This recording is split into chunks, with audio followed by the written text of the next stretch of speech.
Okay, all right. Well, thank you so much for coming today. It was wonderful to have a chance to talk to everyone a little bit before we started. So I'm going to kind of introduce myself, introduce what I do. We're going to talk about the latest scams because, of course, there's newer and scarier ones all the time. I'm not here to fear monger. I don't really like that. I think it's just good to know, to be aware of what's possible so you're more protected about those things. We're going to go through some scenarios. And then we'll talk about what you can do to prevent those kinds of things from happening. And we might spend most of our time over there. I have a couple of demos, and then we'll just have time for questions and answers. Does that sound good? Mm-hmm. Awesome. Okay, my name is Makenna Deason. I'm the founder of ElderTech.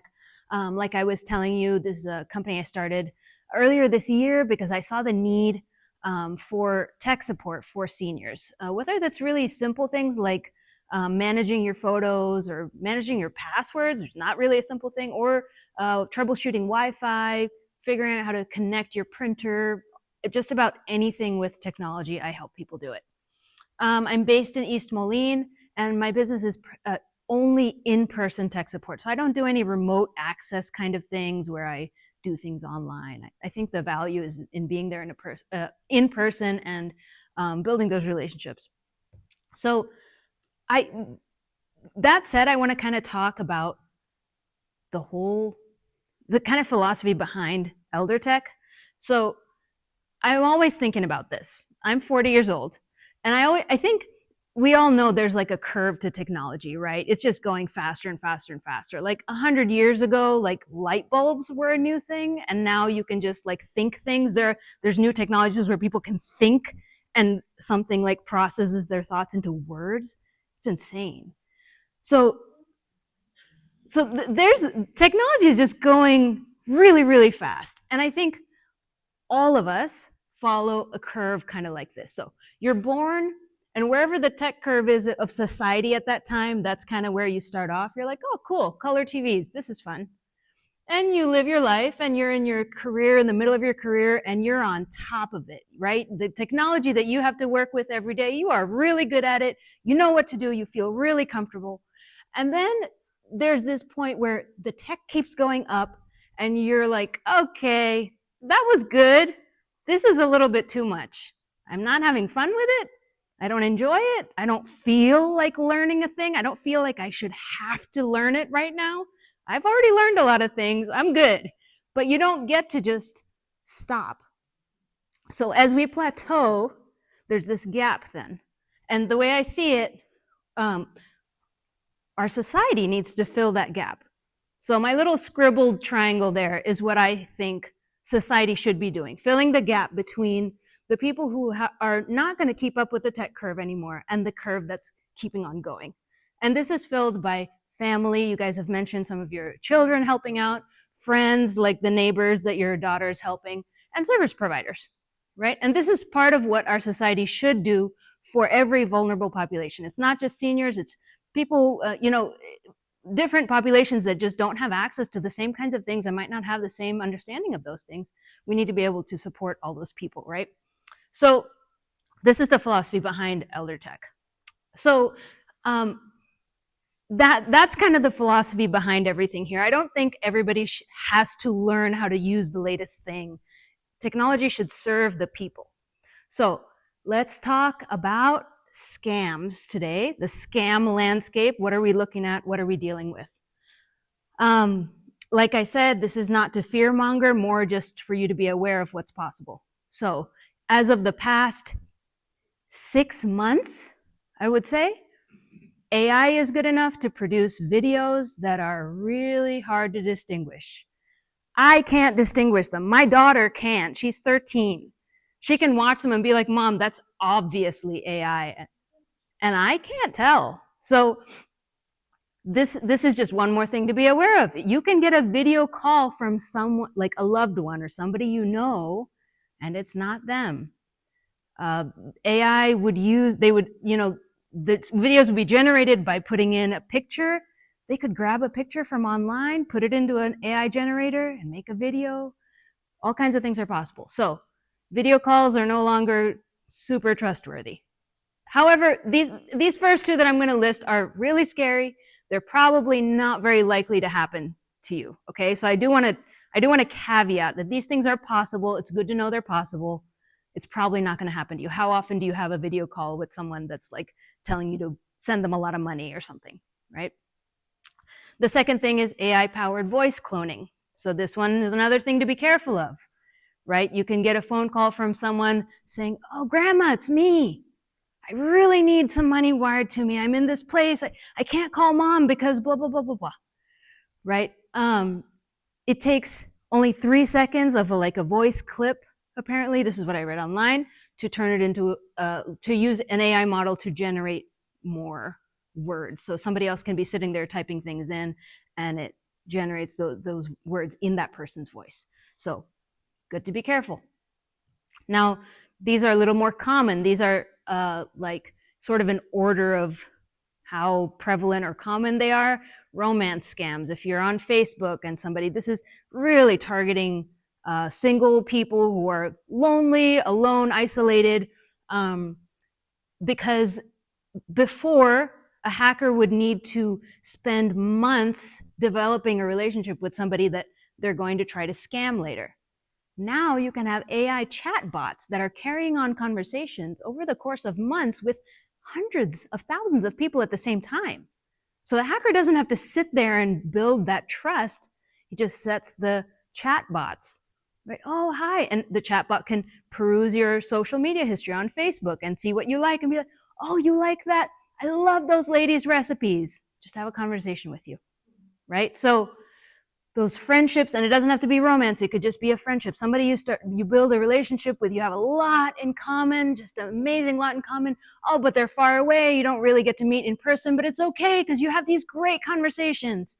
And then their son is really sick and they just need some help and their bank account is, right? You see where that kind of goes.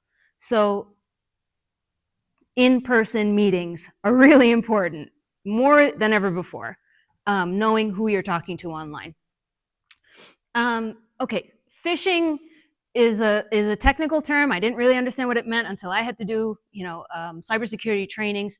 It's anything where somebody is trying to get something from you. So you can imagine like a fishing pole, somebody's putting some bait out there. "Hey, you've got this refund waiting for you. It's $800. Just click this link because you've had this refund. It's already got your name on it," right? It can be email, it can be a text, it can be a phone call, it can be any kind of digital media or interaction that's trying to get something from you. They want you to do something. They want you to click something. They want you to call a number. They want you to give them some information. So any outreach that's trying to get you to do something. And of course, there are a lot of legitimate calls to action, right? Like you probably get emails from some brand that you really like. You signed up to get the 10% discount. Now they're going to send you, of course, lots of emails are a call to action, but these are malicious calls to action. And this is, I feel like probably the most prevalent tech support imposters. I actually have a story about this really recently. I was going to a client's house. I was helping him with his Wi-Fi. I walked in and the door was already open, which he sometimes leaves it open. And I walked in and said, "Hi." And he said, "Oh, I don't know what to do." And I was like, what's going on? He said, "I've been hacked."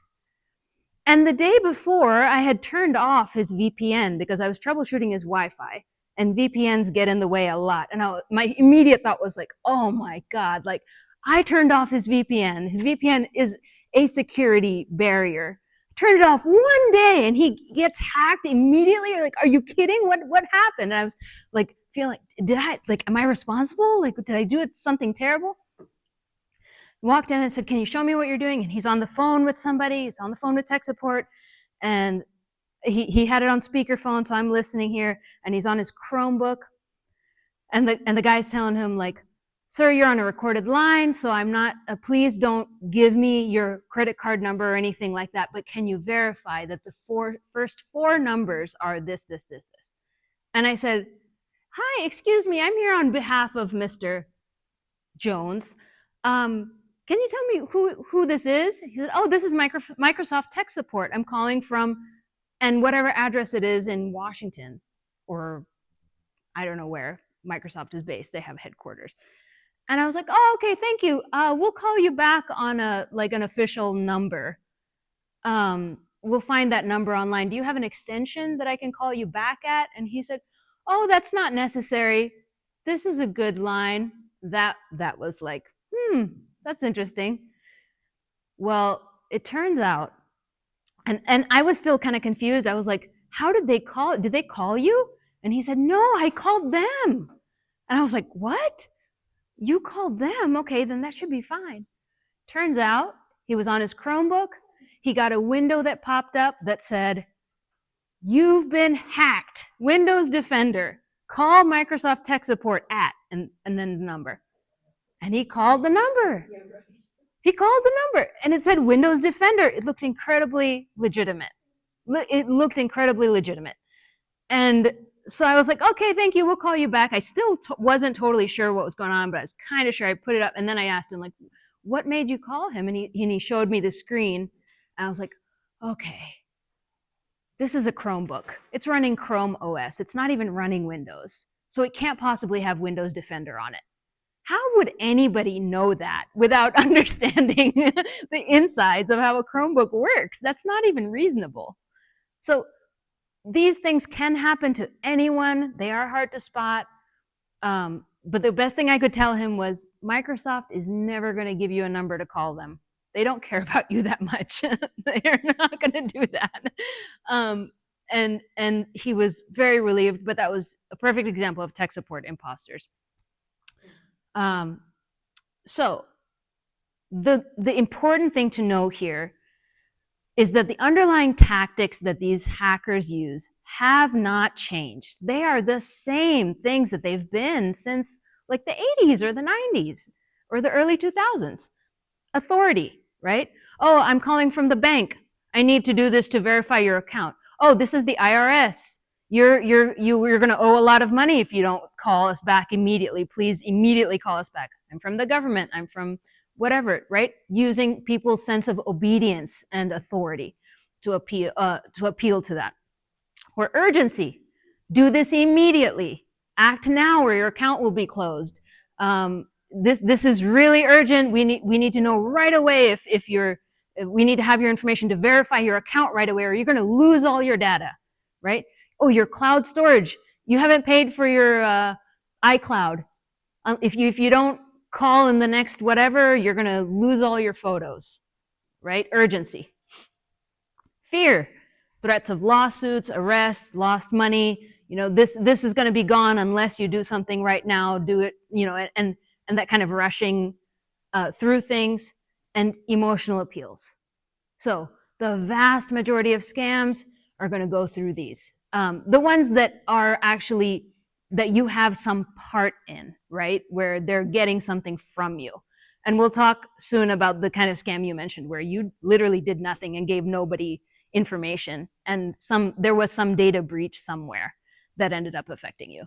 We'll talk about that too. But the biggest thing as far as whatever is in your hands to control is going to most of the time fall into one of these categories. And so it just takes the same common sense that we've been applying to phone calls, to junk mail. If you get a letter from somebody saying you owe thousands of dollars, you don't immediately write a check and send it because you think through it. And it's the same thing with digital things. So this is the good news, that it's going to take the same kinds of things that we've been applying to other things.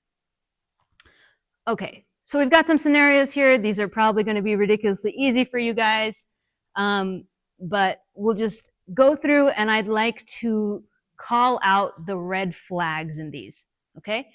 Hi, this is Sarah from Microsoft Security. We've detected suspicious activity on your computer. Your bank accounts may be compromised. We need to access your computer immediately to remove the virus. Please download TeamViewer now and give me the access code. What are the red flags? Why would Microsoft care? Yeah, that's a great one. Anything else? We need to access your computer immediately. Right. And there's a little bit of, oh, I'm Microsoft Security. I'm a tech person. Like, do what I say because I know more than you, right? There's the like authority, TeamViewer and access code and like all this stuff. If you're just hearing that, you might just be overwhelmed by it for a second. Right. Not in the moment. And that's why I think a lot of that is just having these conversations, thinking through them, role playing those, because then when something similar happens, it kind of can trigger the same, hey, I've seen this before, you know. All right, the voice clone. Grandma, it's me, Tyler. I'm in so much trouble. I got in a car accident and I'm at the police station. I don't want mom to know. Can you send $5,000 to this lawyer's Cash App right now? Let's be real, that is something like a teenager or a young adult would actually say. The hearing's in an hour, don't tell anyone, right? So, red flags? Now, urgency. Don't tell anyone, right? And sending $5,000 to a lawyer's Cash App. Okay, hopefully you don't trust Tyler to find his own lawyer. So, bad luck for Tyler. Okay, the email. Your Amazon Prime account has been suspended due to suspicious activity. Click here within 24 hours to verify your payment information, or your account will be permanently deleted. Your order for $899 will be charged unless you act now.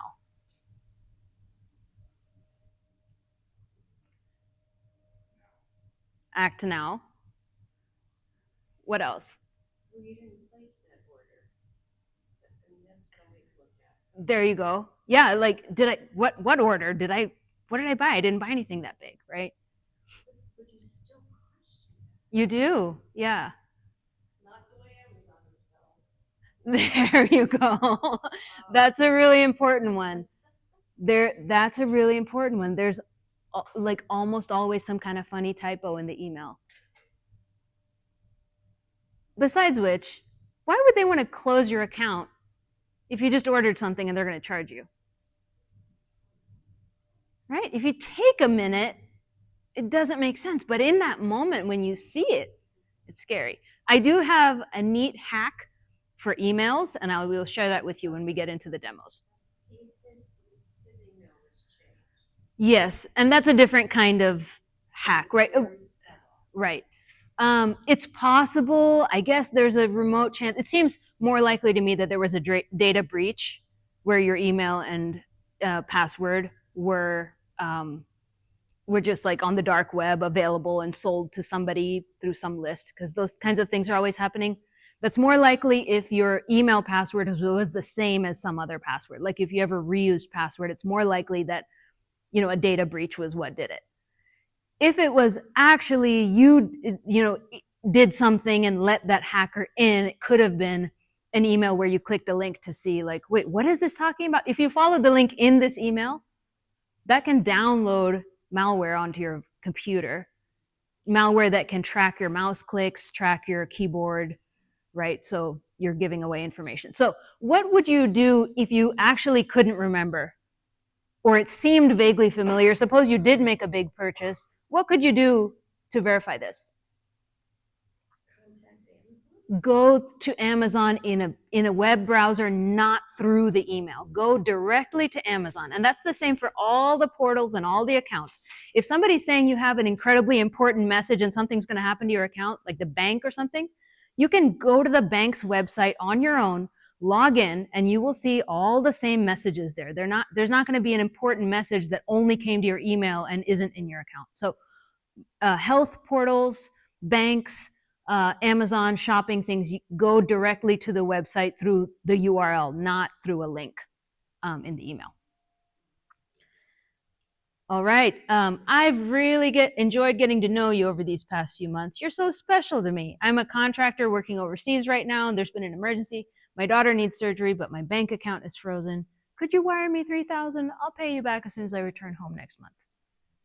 This is a tricky one because it's so obvious to us looking at it, but it's not obvious if you've been talking to this person for months, right? It is not obvious at all. So there's nothing for this one except don't fully trust people that are only online acquaintances.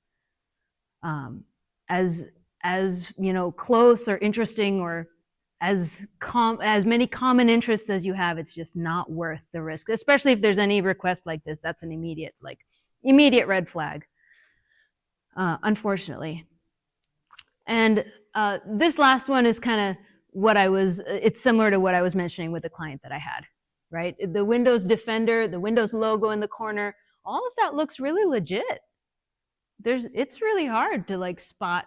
And then, okay, so address is spelled wrong, ISP, like access has been blocked, all this, it just looks weird, right? It's a lot of weird information.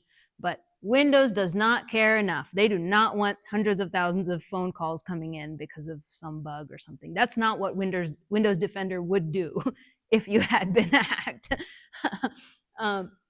So yeah, those are tricky as well. And I have a hack for that as well as with the email. So we'll talk about that in a second.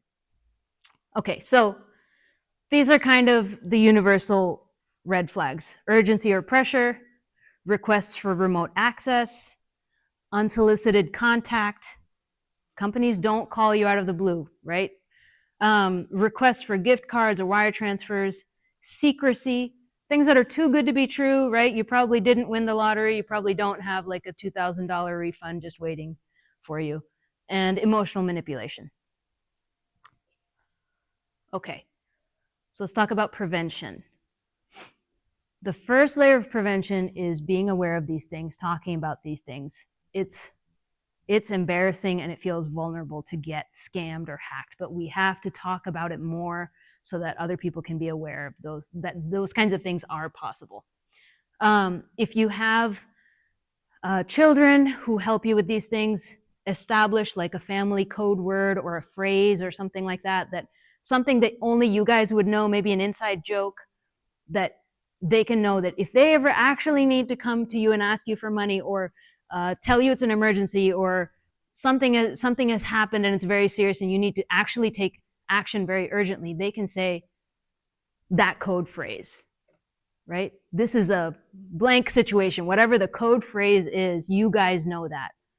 And that gives you the peace of mind to know, like, okay, I'm not going to get tricked and just not do anything because I thought it was a scam and my daughter actually needed me, right? It gives you the confidence to know, like, or you can say, like, what's the code phrase? Okay, then what's the code phrase? Say the code phrase, right? I don't think, the reason this is labeled layer 1 is because I don't think that's the first thing that jumps in your head. No matter how well trained you are, I don't think what jumps in your head when you hear like your grandchild calling you supposedly from Mexico is that you don't think like, okay, well, Tyler, what's your code phrase, son? Like, so this is just the layer 1. It's good to have, it's good to do. Two-factor authentication, like what we were talking about before, you have to log in here, you have to go to your phone, get the text, enter the code. It's annoying, but it's really good. It's really good to do that. Slow down, take a minute. Legitimate requests will not rush you. You will not have to make a big decision in a hurry. Hang up and call back, right? If you really think Microsoft might be calling you, well, they have an official number you can look up online. They have a customer support number you can find. If Amazon is really trying to contact you, any of those big companies will have an actual customer support number that you should be able to call back and get someone's extension if you think you need to talk to them. Talk openly about scams. Forward suspicious messages to a daughter, a son, a friend, somebody who might have some ideas about it. This is layer 1 because I don't think this is going to really. These are all good practices, but scams don't just happen to people who don't know these things, right? Scams happen to anybody, like smart people who are completely aware of all these things, and it can still happen to you. So the second layer, as I consider it, is more kind of systemic things.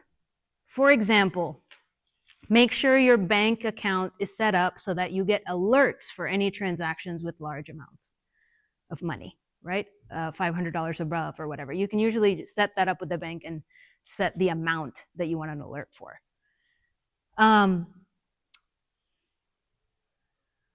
There's also other stuff banks can do, which not all banks can do, but it's definitely worth a call to ask about these things. Sometimes banks have special protections for seniors or special account things. You might have somebody else shared on your account.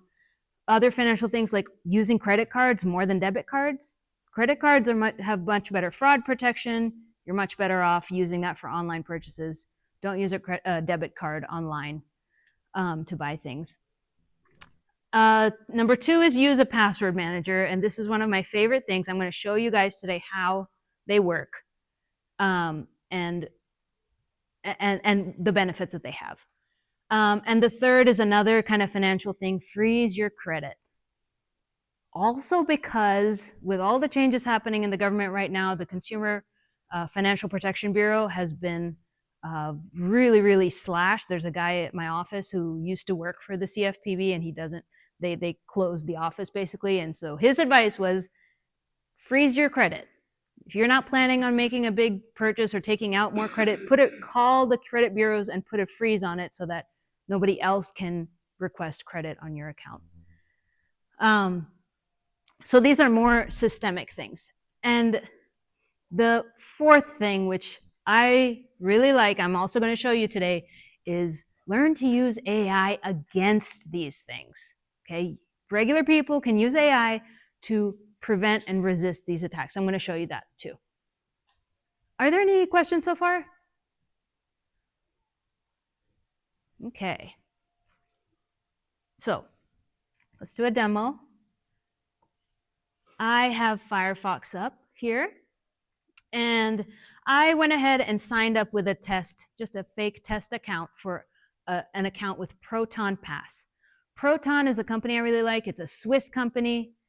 They're pretty small. They don't have all the integrations of a giant company like Google, but they're very, very privacy forward. So what that means with all the things they offer is that it's end-to-end encrypted. So for example, when it's only encrypted on one end, then when you're sending something and receiving something, it's encoded and nobody can intercept it, but the company can still read your data. With end-to-end encryption, even the company that's hosting your data can't read it.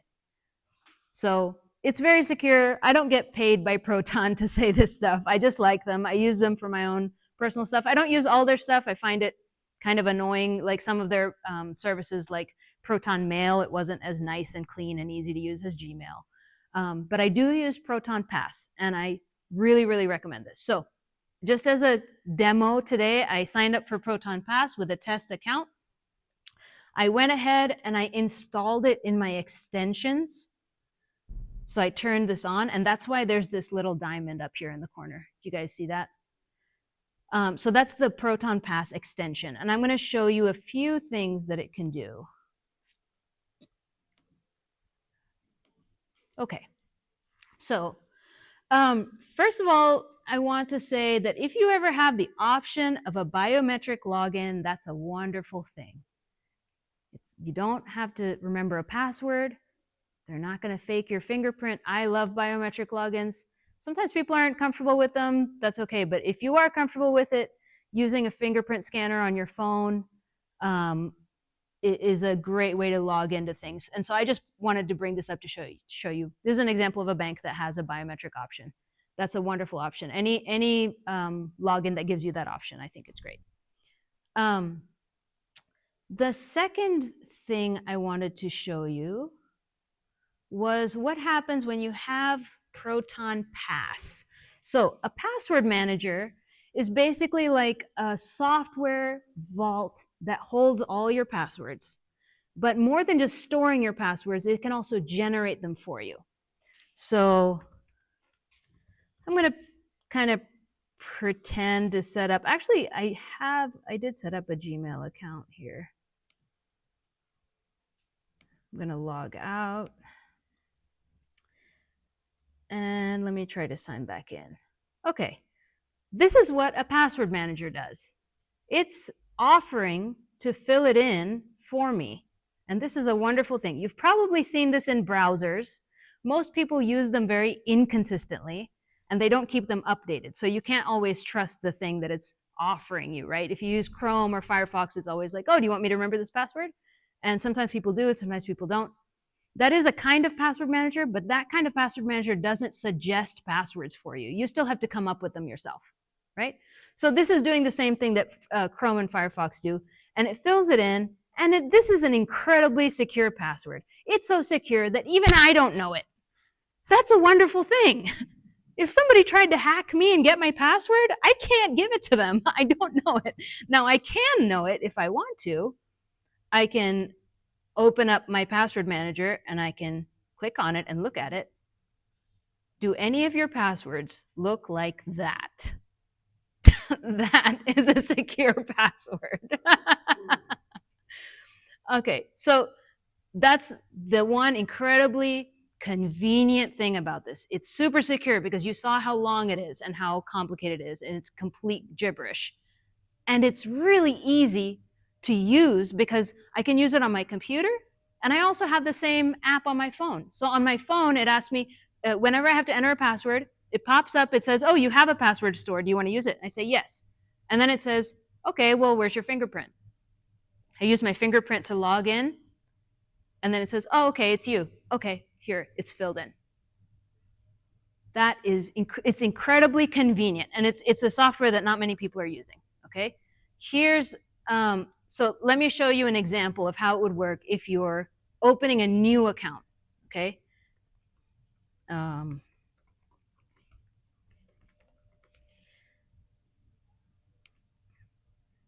think this will work.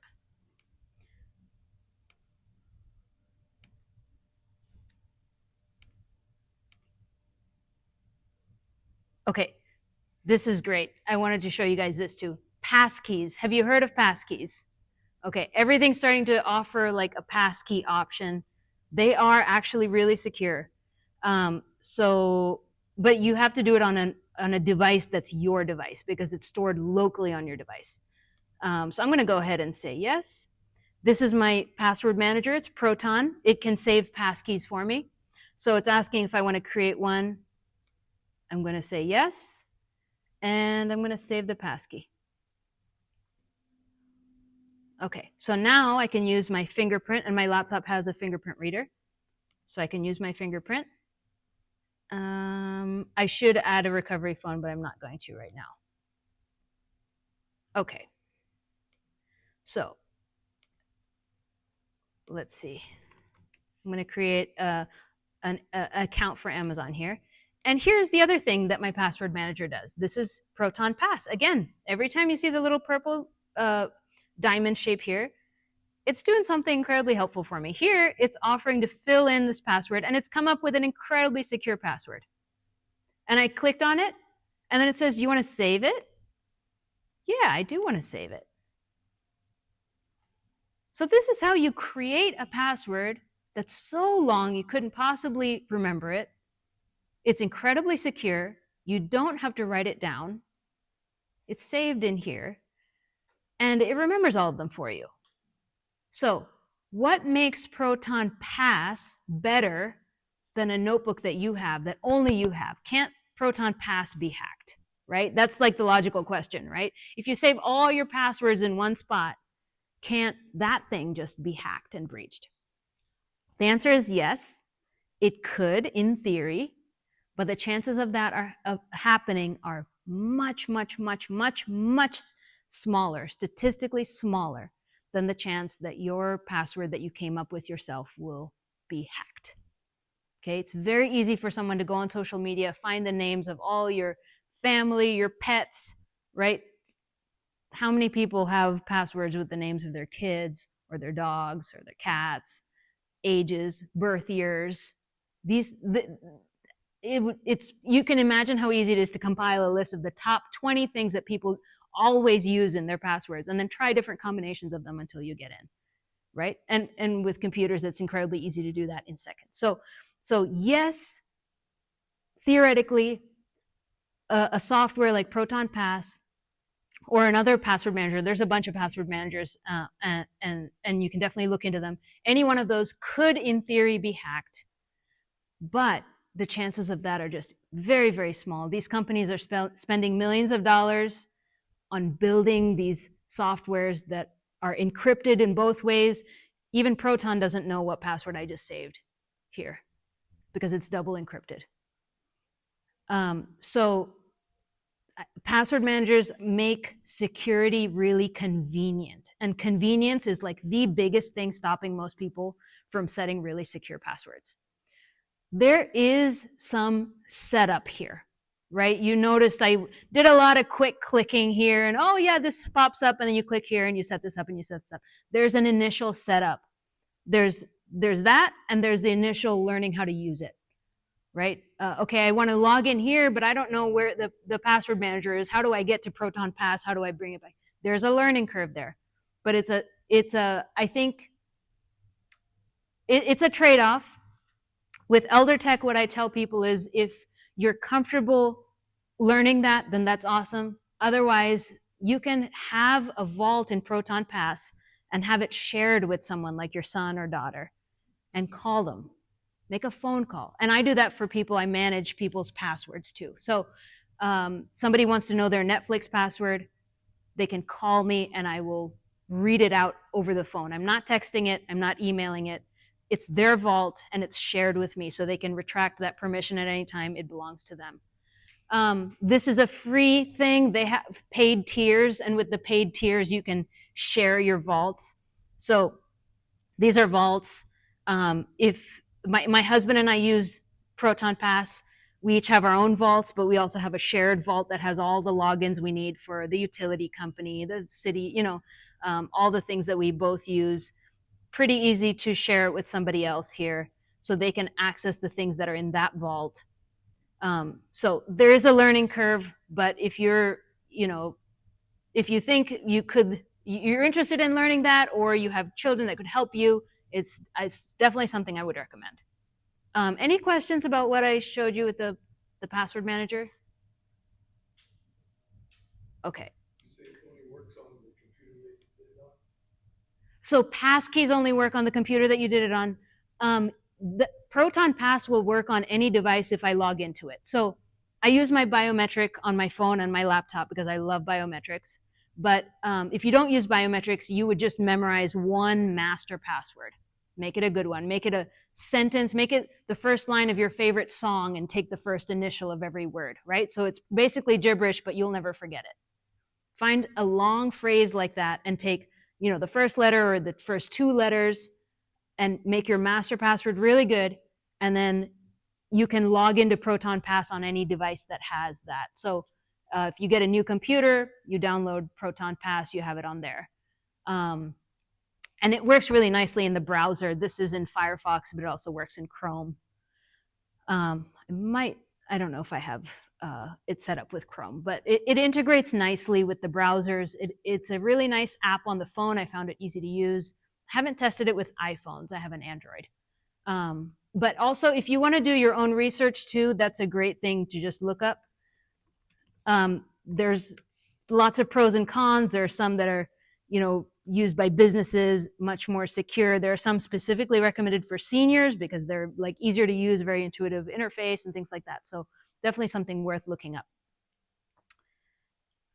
Any other questions on that?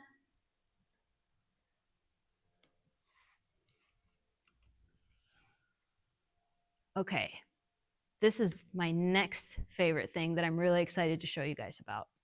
And it's how to use AI against all the AI. Okay, so I also did this earlier today. I signed up for a brand new test account. I use Claude by Anthropic. I like Claude because Anthropic seems to me to be the only company that I see right now with a focus on ethical AI. That from the beginning, they have been talking about creating AI that is helpful, harmless, and honest. Those three things are so important to me. And other tech companies are not focusing on that. They don't care if AI makes up things and hallucinates. They don't care if it's not really helpful, like all the nasty stuff AI, was telling some suicidal teen or something. You hear about that stuff in the news. It's horrifying. And yeah, they're not trying intentionally and explicitly to make AI honest and harmless, and it's only sometimes helpful. Now, Claude has his own limitations. This is very much a technology in progress, but the things you can use it for are so cool. This is a conversation I had with it earlier today, okay? I said, I was browsing on the internet and I suddenly got a screen that said, you've been hacked. It showed Windows Defender and gave me a number to call. What should I do? Do not call that number. This is a common tech support scam, not a real hack. Here's what's happening. Right? You can feed it screenshots of things. You can just talk to it, or you can feed it a screenshot of things. Okay, so it says what to do right now. Close the browser. Don't call the number. Clear your browser. Run a real scan. What if I don't know how to do that? Like, how do I clear the browser?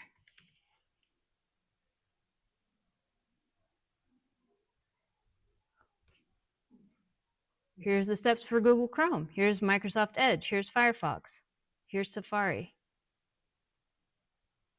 If you want to move on quickly, just close your browser completely and reopen it, right? You can use this for anything, not just cybersecurity stuff. You can use it to connect your printer to your computer, to get your TV working, right? I feel like AI is a tool that seniors could use so much. And I mean, I am really excited about that. But so I will say the hardest thing about it maybe is if you want to give it a screenshot or something, you have to be comfortable taking a screenshot, pasting it, uploading it into the AI thing. They're making those things easier and easier, but I would say that's the hardest thing. So I did an example of that too. I went to my email. Okay, cool. So I signed up for like emails from some brand, some random brand, right? And I got this welcome email. Actually, Back Market is not a random brand. They sell refurbished electronics, which I love because they're behind the right to repair. So it's not disposable electronics, like devices that have been refurbished and repaired. And so I always buy from them. Anyway, they also don't pay me to say that. It's just a random plug. So suppose I didn't know how to take a screenshot. I just went to the print button. I saved it as a PDF. And I was just like, okay, that's fine. Yeah, I want to replace it because I did this earlier today. And then I go to Claude and I say, and I uploaded it. I clicked there, I uploaded a file, and I clicked on that file that I just downloaded, right? That email. If you wanted to take a screenshot, it could work with that too. So let's actually do that right now, just for fun here. Okay, so I'm going to go to the snipping tool. I'm going to take a screenshot. And I guess I'll save it. And that's in my downloads. Okay. And then I'll go to Claude and say, so earlier today, I uploaded that Gmail welcome to Back Market email that I got. And I said, is this legitimate or a scam? And how do you know? And he said, well, it appears to be legitimate. Look at the domain, look at the professional reply to address. This is a reasonable offer. It's realistic pricing. There's no urgent pressure tactics. Okay, you check if you actually signed up for Back Market recently, right? Very good advice. So now I'm gonna upload this screenshot that I just took and say, what about this one? Is this really from Google?